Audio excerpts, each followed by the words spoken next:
Hello नमस्कार, आप सभी का बहुत-बहुत स्वागत है हमारे चैनल स्टडी ग्रुप हिंदी में। तो जैसा कि आप लोगों को ज्ञात होगा, हमारे चैनल के माध्यम से Hindi, TGT, PGT, net, JRF, JEC आदि एग्जाम की तैयारी कराई जाती है। साथ ही विभिन्न प्रकार की प्रतियोगी परीक्षाओं की सामान्य हिंदी पाठ की तैयारी कराई जाती है। जो लोग चैनल पर नए हैं, चैनल को सब्सक्राइब जरूर करें। वीडियो अच्छा लगे तो लाइक शेयर जरूर करें, साथ में बेल आइकन प्रेस करें और जिससे कि हमारा जो भी नया वीडियो है वो उसका नोटिफिकेशन सबसे पहले आप तक पहुंचे। तो जैसा कि हमारे चैनल के माध्यम से आज हम भक्तकालीन हिंदी साहित्य के मॉक टेस्ट करवा रही हूँ और जिन लोगों को कहीं भी डाउट होता है प्लीज़ कमेंट के माध्यम से हमें ज़रूर बताएं। साथ ही जो लोग मॉक टेस्ट दे रहे हैं, जो लोग वीडियो को देख रहे हैं, वो अपना स्कोर ज़रूर हमें मेंशन करें और साथ ही ये बताएं कि आपसे कितने प्रश्न हो पाए इस मॉक टेस्ट में। और साथ ही ये भी बताएं ज़रूर कि आपको ये मॉक टेस्ट किस लेवल का लग रहा है, इसके जो प्रश्न हैं वो कैसे हैं। तो उससे हमें थोड़ा सा हेल्प मिल जाती है कि नेक्स्ट जो टेस्ट हम बनाएंगे वो किस लेवल का होना चाहिए, किस लेवल को लोग ज़्यादा पसंद कर रहे हैं। तो आप सभी से रिक्वेस्ट है कि इस कमेंट के माध्यम से हमें ज़रूर अपनी राय दें, अपनी ज़रूर हमें बताएं कि किस लेवल का ये मॉक टेस्ट है, कैसे प्रश्न हैं इसके। और वैसे तो ये प्रश्न बहुत ही हर एग्ज़ाम के लिए महत्वपूर्ण हैं। सभी एग्ज़ाम को ध्यान में रखकर ये इन प्रश्नों का कलेक्शन किया गया है, इन प्रश्नों को टेस्ट में रखा गया है। चाहे वो कोई सा एग्ज़ाम हो, टीजीटी, पीजीटी, नेट, जेआरएफ या फिर जेआईसी तथा और भी विभिन्न प्रकार की प्रतियोगी परीक्षाओं में छोटे मोटे प्रश्न ले लिए जाते हैं। बहुत ज़्यादा डीप नहीं होते हैं, लेकिन फिर भी हिंदी साहित्य के बहुत सारे प्रश्न बनते हैं सामान्य हिंदी में। तो आप सभी से रिक्वेस्ट है कि वीडियो को लास्ट तक जरूर देखें। साथ ही वीडियो में जो भी डाउट है तो वो हमें कमेंट के माध्यम से बता सकते हैं। तो चलिए, प्रश्न है हमारा बहुत ही महत्वपूर्ण प्रश्न है, कबीर की माता का क्या नाम है। ये पहला प्रश्न ही जो है हिंदी 2021 में ये प्रश्न टीजीटी में आया था कि नानक की माता का क्या नाम है। ठीक है, बहुत ही ये प्रश्न सबसे पहला प्रश्न यही है। टीजीटी 2021 में ये प्रश्न रिपीट हुआ है। तो सभी से रिक्वेस्ट है कि प्रश्न को जरूर ध्यान से देखें। ठीक है, ऑप्शन है हमारे तृप्ता है और त्रषा है, सुलक्षणी है, सुनंदा है। तो आंसर जो है फर्स्ट सही हो जाएगा। गुरु नानक की माता का नाम तृप्ता था। इसके बाद नेक्स्ट दूसरा प्रश्न है, निरंजनी संप्रदाय का जो प्रमुख मठ कहाँ पर है। निरंजनी हरिदास के द्वारा ये संप्रदाय चलाया गया था, निरंजनी संप्रदाय। ठीक है, तो इसका जो मठ है, उसका मतलब मंदिर है या मठ है, तो वो बताना है कि कहाँ पर है आज विद्यमान। ठीक है, पहला ऑप्शन है अहमदाबाद में, लखनऊ में, डीडवाड़ा में या फिर लाहौर में। तो आंसर हमारा थर्ड सही हो जाएगा, डीडवाड़ा में ये मंदिर मठ बनाया गया है। इसके बाद प्रश्न नेक्स्ट दूसरा है, वीडियो को थोड़ा सा फास्ट करूँगी, यदि किसी को वीडियो फास्ट लगता है तो पॉज करके देख सकता है। ठीक है, क्योंकि अगर ज़्यादा धीरे से थोड़ा सा करते हैं तो प्रश्न बहुत कम रह जाते हैं, प्रश्न ज़्यादा नहीं बन पाते हैं, क्योंकि डिटेल अगर करवाएं तो भी प्रश्न 10 प्रश्न मुश्किल से निकल पाते हैं एक बार में। ठीक है, लेकिन लोगों का थोड़ा सा डिमांड रहता है कि प्रश्न ज़्यादा हों, तो इसी चक्कर में थोड़ा सा वीडियो फास्ट हो जाता है। जिनको वीडियो फास्ट लगता है पॉज करके आराम से देख सकते हैं उसे। इसके बाद प्रश्न बनता है हमारा थर्ड, दाऊद का सत्संग स्थल किस नाम से जाना जाता है। महत्वपूर्ण प्रश्न है दादू दयाल। ठीक है, दादू दयाल का जो सत्संग स्थल है वो कहाँ पर है। अलख निरंजन में, अलख दरीबा में है, दरीबा में है, मन दरीबा में या फिर सत्संग दरीबा में है। तो आंसर जो है हमारा थर्ड का हो जाएगा, दो सही। अलख दरीबा में इनका सत्संग स्थल माना जाता है दादू दयाल का। इसके बाद प्रश्न है, दादू दयाल के 3 जो शिष्य थे वो कौन हैं। सॉरी, ये हमने 3 नाम दे दिए हैं। दादू दयाल के जो शिष्य हैं वो कौन हैं, ये बताना है। ऑप्शन है रज्जब है, प्रयाग है, सुंदरदास है, मलुकदास है। तो आंसर जो 4 का हो जाएगा, 4 सही, मलुकदास नहीं माना है, नहीं है, कि प्रश्न हमने आधा पढ़ा था, शिष्य हमने बताया था। आप सभी से रिक्वेस्ट है कि जो प्रश्न होते हैं, चाहे एग्जाम में हो चाहे मॉक टेस्ट में हो, प्रश्नों को सही लास्ट तक जरूर पढ़ें, क्योंकि बहुत बार गलती होती है एग्जाम में भी। हमारे बहुत बार प्रश्न ऐसे छूट जाते हैं, गलत हो जाते हैं, जो हम जल्दबाजी में पूरा नहीं पढ़ते हैं। नहीं को और हाँ को हम नहीं जल्दबाजी में देख पाते हैं, तो वहीं हमारा प्रश्न गलत हो जाएगा। प्रश्न है यहाँ पर कि दादू दयाल के जो शिष्य हैं वो कौन नहीं है। महत्वपूर्ण प्रश्न है, बहुत बार एग्जाम में रिपीट हुआ है 2022 के लिए। इसे अपने नोट्स में मेंशन करें, इस प्रश्न को बहुत बार रिपीट हुआ है। तो जो नहीं है वो मलुकदास है, बाकी ये तीनों ही रज्जब दास, प्रयाग दास और सुंदरदास। एक और हैं इनके साथ, जीवदास। ठीक है, ये इनके प्रमुख शिष्य रहे हैं दादू दयाल के। इसके बाद प्रश्न दूसरा बनता है, संत सिंगा के गुरु का नाम क्या है। संत सिंगा, ठीक है, संत सिंगा के गुरु का नाम क्या है। ऑप्शन है दादू दयाल, मलुकदास और मनरंगी दास। ठीक है, और कीलदास। तो आंसर है सतसिंगा के जो गुरु हैं वो कौन है। आंसर हमारा थर्ड सही हो जाएगा, मनरंगीर दास। ठीक है, मनरंगीर दास आंसर है इनका। और इसके बाद प्रश्न हमारा दूसरा है 6, हरिदास निरंजनी की भाषा क्या है। हरिदास निरंजनी, जिन्होंने रंजनी संप्रदाय चलाया था वो, तो हरिदास निरंजनी। ऑप्शन है ब्रजभाषा है, मैथिली है, अवधी है और राजस्थानी है। तो 6 का आंसर हो जाएगा ब्रजभाषा। ये एक कृष्ण भक्ति काव्यधारा के कवि रहे हैं हरिदास निरंजनी, और मोस्टली जितने भी कवि रहे हैं कृष्ण काव्यधारा के, उन सभी कृष्ण काव्यधारा के कवियों ने ब्रजभाषा का प्रयोग किया है। तो इसीलिए आंसर हमारा फर्स्ट सही हो जाएगा ब्रजभाषा। इसके बाद प्रश्न दूसरा है, निरंजनी संप्रदाय कहाँ प्रचलित था? निरंजनी संप्रदाय कहाँ पर प्रचलित रहा है, कहाँ पर इसका मेन केंद्र बिंदु रहा है, ये हमें बताना है। प्रश्न नंबर 7 है, ऑप्शन है बंगाल, उड़ीसा, अहमदाबाद और केरल। तो प्रश्न 2 का आंसर सही हो जाएगा, 7 का आंसर 2 सही हो जाएगा। उड़ीसा में इसका केंद्र बिंदु रहा है निरंजनी संप्रदाय का। निरंजनी संप्रदाय हरिदास द्वारा चलाया गया था। 3 बार बता चुकी हूँ मैं इस प्रश्न को। तो आशा करती हूँ आप सभी को अच्छे से समझ आ गया होगा, रिपीट भी हो गया होगा। और प्रश्न नंबर 8 है हमारा, गगन हमारा बाजे बाजा बाजे, मतर फल खाती, संशय का फूल गुरमुख तोड़ा, 5 पुरुष मेरे साथी। महत्वपूर्ण पंक्तियां हैं, ये प्रश्न बहुत ही महत्वपूर्ण है एग्ज़ाम 2022 के लिए। तो आप लोग मेंशन करें अपने नोट्स में, गगन हमारा बाजा बाजे, मतर फल हाथी, संशय का फल गुरमुख तोड़ा, 5 पुरुष मेरे साथी। ऑप्शन है, ये बताना है कि पंक्तियाँ किसकी हैं। ऑप्शन है दादू दयाल, मलुकदास, जम्मननाथ और अग्रदास। तो प्रश्न 8 का जो आंसर है वो हो जाएगा 3rd सही, जम्मननाथ के द्वारा ये पंक्तियाँ कही गई हैं। इसके बाद प्रश्न है दूसरा, किस संत कवि का समाधि स्थल संभल समराथल नामक स्थान पर विख्यात है? समराथल स्थान, ठीक है। इन किस कवि की, संत कवि की जो समाधि बनाई गई है समराथल में? बहुत महत्वपूर्ण प्रश्न, ठीक है। तो आप लोग इसे ज़रूर देखें अपने। ऑप्शन है जम्मनाथ की है, दादू दयाल की, मलुकदास की और गुरु नानक की। तो आंसर हमारा फर्स्ट सही हो जाएगा। जम्मनाथ की जो समाधि है वो समराथल में बनाई गई है, ठीक है। इसके बाद प्रश्न दूसरा है, जो नर दुख को दुख ना ही माने, पंक्ति किसकी है? जो नर दुख को दुख नहीं मानता वो ना ही माने, ये पंक्ति हमें बतानी है। कबीरदास, गुरु नानक, मलुकदास और अग्रदास। आंसर 10 का 10 प्रश्न का आंसर जो होगा वो सही हो जाएगा, 2 सही। मोस्टली जो संत कवियों ने हमेशा उपदेश दिए हैं हमारे समाज में प्रचलित जनमानस के लिए, और उन कुरीतियों को मिटाने के लिए अपनी जो विचार प्रकट किए वो बहुत ही सराहनीय विचार रहे आज भी और पहले भी। तो आंसर हमारा सेकंड सही हो जाएगा 10 का।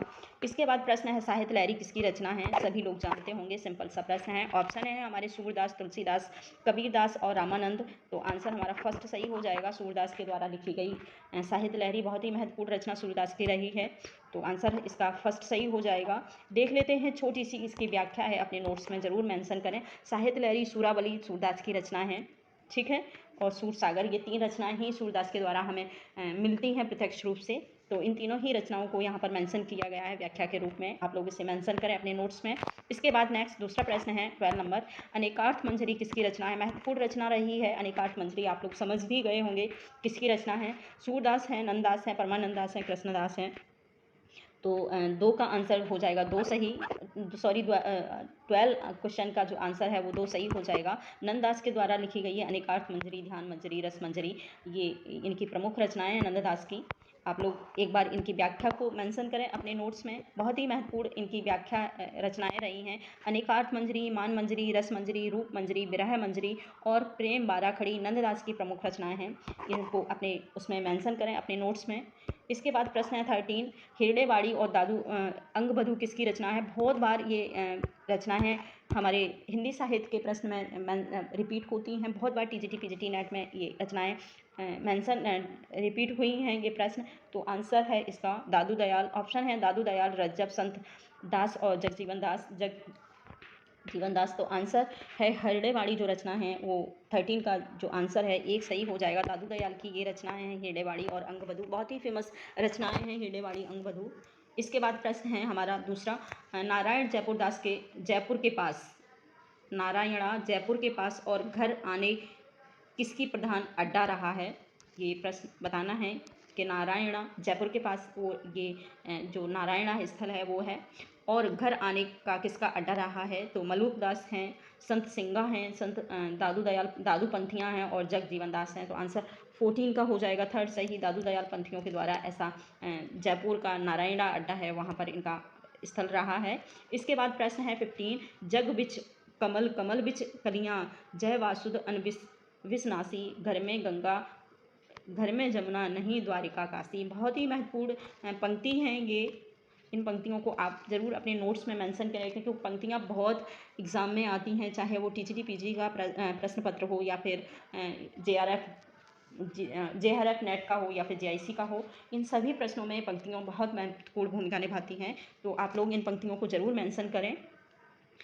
जल बिच कमल कमल बिच कलियाँ, जहाँ वासुदेव अविनाशी, घर में गंगा घर में जमुना द्वारिका और नहीं है काशी, जमुना नहीं द्वारिका काशी। मतलब घर में ही सब कुछ होना मिल सकता है अगर आदमी अपने मन को काबू में करे, अपने मन को सुदृढ़ बनाए। तो ऐसा ये मानना है किस कवि का है? प्रश्न नंबर हमारा 15 है। आंसर हमारा संत सिंगा है ऑप्शन, और गंगानाथ हैं, जगन्नाथ दास हैं, कबीर दास हैं और मन रंगीर हैं। तो आंसर जो है इसका फर्स्ट सही हो जाएगा। संत सिंघा के द्वारा ये पंक्तियाँ कही गई हैं। जल बिच कमल कमल बिच कलियाँ, ऐसा इनका मानना है। और ये पंक्तियाँ तो बहुत बार आती हैं, घर में गंगा घर में जमुना और नहीं द्वारिका काशी। तो मोस्टली ये पीछे जो नीचे वाली पंक्ति है लास्ट वाली, वो बहुत बार रिपीट हुई है एग्ज़ाम में। तो आप लोग इसको ज़रूर मेंशन करें अपने नोट्स में।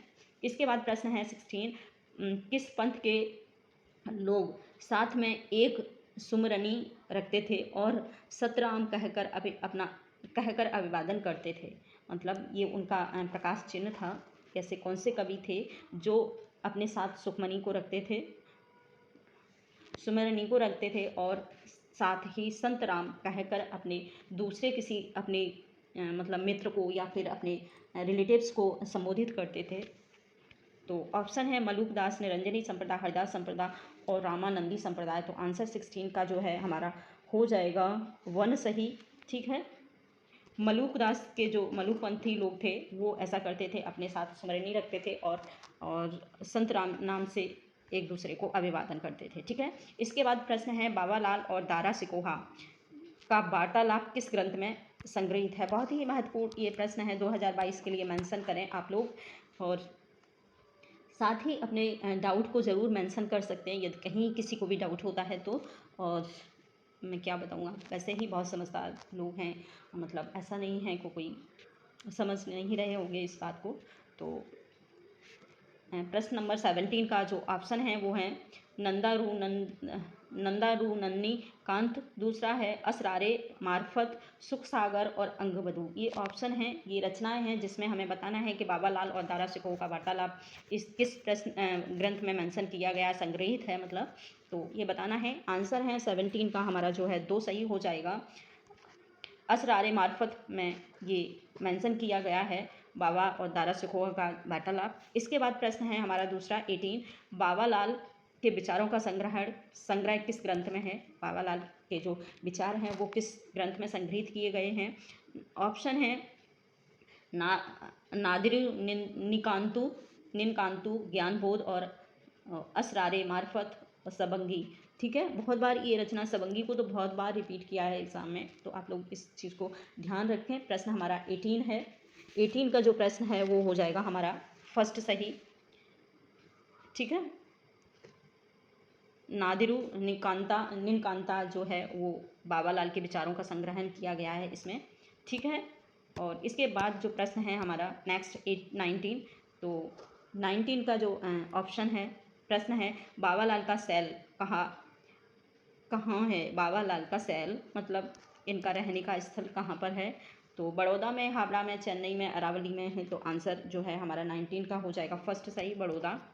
ठीक है, इसके बाद प्रश्न है महत्वपूर्ण प्रश्न 20, युगल शतक किसकी रचना है? महिम भट्ट की, परशुराम की, हरे व्यास की या फिर श्री भट्ट की है? तो युगल शतक जो रचना है वो हमें बताना है। प्रश्न नंबर हमारा 20 का आंसर श्री भट्ट हो जाएगा, 4 सही है। इसके बाद नेक्स्ट 21 प्रश्न है हमारा। प्रश्न है हमारा 21 सही 21 यमुनाष्टक किसकी रचना है? हित हरवंश की है, हरिदास की, परशुराम व्यास की या फिर चतुर्भुज दास की है? तो आंसर 21 का जो है हमारा फर्स्ट सही हो जाएगा। हित हरिवंश के द्वारा लिखी गई रचना है यमुनाष्टक। इसके बाद प्रश्न है 22, राधा सुधा नदी किसकी रचना है? राधा सुधा नदी किसकी रचना है? चतुर्भुज दास हैं, कृष्णदास हैं, नंददास हैं, हित हरिवंश दास हैं। तो आंसर 22 का हो जाएगा 4 सही। हित हरिवंश दास द्वारा ही लिखा गया है राधा सुधा निधि रचना। इसके बाद प्रश्न 23 है, गुरुदासपुर का श्री ध्यानपुर गांव किस संप्रदाय का प्रधान स्थल रहा है? ठीक है, गुरुदासपुर का श्री ध्यानपुर गांव किस संप्रदाय के कवियों के लिए उनका स्थल रहा है, निवास स्थल? तो ऑप्शन है निरंजनी संप्रदाय के कवि हैं, बाबा लाल संप्रदाय के, दादू दयाल संप्रदाय के, सतनामी संप्रदाय के। तो आंसर 3 का हो जाएगा 2 सही। बाबा नाम संप्रदाय के ये जो स्थल है ध्यानपुर, उन कवियों का स्थल रहा है, संप्रदाय के कवियों का प्रधान स्थल रहा है। इसके बाद है प्रश्न नंबर 24 का प्रश्न है, आशा विषयक विकार की बंध्या जा संसार लख 84 फेर में भरमत बारंबार। ये पंक्तियां दी हैं, तो ये पंक्तियां हमें बतानी है कि आशा विषयक विकार है। आशा यानी कि किसी से उम्मीद लगाना एक अवगुण है, एक विकार है। बंध्या जा संसार, इस संसार में तो लख 84 फेर में भरमत भरमर बारंबार। इन फालतू की चीज़ों में अपने दिमाग को नहीं उलझाना चाहिए, ऐसा माना है कवि ने। तो ये पंक्तियां जो हैं हमें बतानी है। 24 ऑप्शन है हमारा, 24 का ऑप्शन है हो जाएगा 4 सही। बाबा लाल के द्वारा ये पंक्तियां दी गई हैं, महत्वपूर्ण पंक्तियां हैं, आप लोग मेंशन कर सकते हैं। इसके बाद नेक्स्ट 25 प्रश्न है। 25 प्रश्न है, नाम हमारा खाक है हम खाकी के बंदे, खाहिक से पैदा किए अति गाफिल हैं गंदे। ये पंक्तियां हैं किस कवि की हैं ये बताना है, मलूक दास, बाबा लाल, चतुर्भुज दास और कृष्णदास। 25 प्रश्न का जो आंसर है 2 सही हो जाएगा, बाबा लाल। बाबा लाल ने बहुत सारे हमारे पंक्तियों को प्रकाशित किया है, बहुत सारे मनोवृत्तियों को रखा है हमारे हिंदी साहित्य में। इसके बाद प्रश्न है 26, चतुर्भुज ध्रुव चरित किसकी रचना है? महत्वपूर्ण रचना है ध्रुव चरित, बहुत बार एग्जाम में आती है, बहुत बार रिपीट हुई है, तो इसे ज़रूर मेंशन करें अपने नोट्स में। दादू दयाल हैं, मनरंगीर हैं और मलूक दास हैं, बाबा लाल हैं। तो आंसर 26 का हो जाएगा 3rd सही, मलूक दास के द्वारा लिखा हुआ ये प्रमुख ग्रंथ है ध्रुव चरित। ठीक है, इसके बाद नेक्स्ट 27 प्रश्न है, देहा भीतर श्वास है, श्वास है भीतर जीव, जीव है भीतर वासना, जीव विद पाए पीव। ये पंक्ति हैं, बहुत महत्वपूर्ण पंक्तियां हैं, किस कवि की हैं ये बताना है। संत रज्जब की हैं, बाबा लाल की हैं, सूरदास की हैं या फिर तुलसीदास की हैं। प्रश्न नंबर हमारा 27 है, तो 27 का आंसर हो जाएगा 2 सही, बाबा लाल के द्वारा ये वाला प्रश्न बहुत बार रिपीट हुआ है। देहा भीतर श्वास है भीतर जीव, जीव है भीतर वासना, किस विद पाए पीव। यानी कि ये हमारे जो शरीर में है, हमारी आत्मा में, हमारे खुद के अंदर इतने विकार पैदा हुए हैं, इनके होते हुए मैं भगवान को कैसे पा सकता हूँ, ये कहा है बाबा लाल ने। इसके बाद प्रश्न है 28, गरीबदास मिस्कीन दास किसके पुत्र थे? गरीबदास मिस्कीन दास किसके पुत्र थे? तो दादू दयाल हैं, मलूक दास हैं और हरिदास हैं, हरवंश दास हैं। 28 का प्रश्न है नंबर 1 सही हो जाएगा। दादू दयाल के पुत्र माने जाते हैं गरीबदास और मिस्कीन दास, ये दोनों ही इनके बेटे हैं। इसके बाद है प्रश्न नंबर 29 का है, हितजू को मंगल किसकी रचना है? महत्वपूर्ण रचना है हितजू को मंगल, बताना है। ऑप्शन है चतुर्भुज दास हैं, परमानंद दास हैं, सागर दास हैं और कबीर दास हैं। तो आंसर हमारा फर्स्ट सही हो जाएगा। चतुर्भुज दास की ये रचना है हितजू मंगल, बहुत ही महत्वपूर्ण रचना है, बहुत बार रिपीट हुई है एग्जाम में, तो इसको मेंशन करें अपने नोट्स में। इसके बाद लास्ट प्रश्न है हमारा, दादू दयाल का जन्म किस परिवार में हुआ था? महत्वपूर्ण प्रश्न है, दादू दयाल का जन्म किस परिवार में हुआ है? दर्जी परिवार में है, मछुआरा परिवार में, धुनिया परिवार में या फिर चमार परिवार में? तो आंसर हमारा हो जाएगा 3rd सही, धुनिया परिवार में इनका जन्म माना जाता है दादू दयाल का। तो आज इतना ही, साथ ही आप सभी से रिक्वेस्ट है कि हमें अपना इसको ज़रूर मेंशन करके हमें बताएं कि आपसे कितने प्रश्न हुए। साथ ही ये सभी से प्रार्थना है कि मतलब आप ज़रूर ये बताएं कि आपको ये मॉक टेस्ट किस प्रकार का लगा है, कैसा ये मॉक टेस्ट है। तो थैंक यू, आज इतना ही।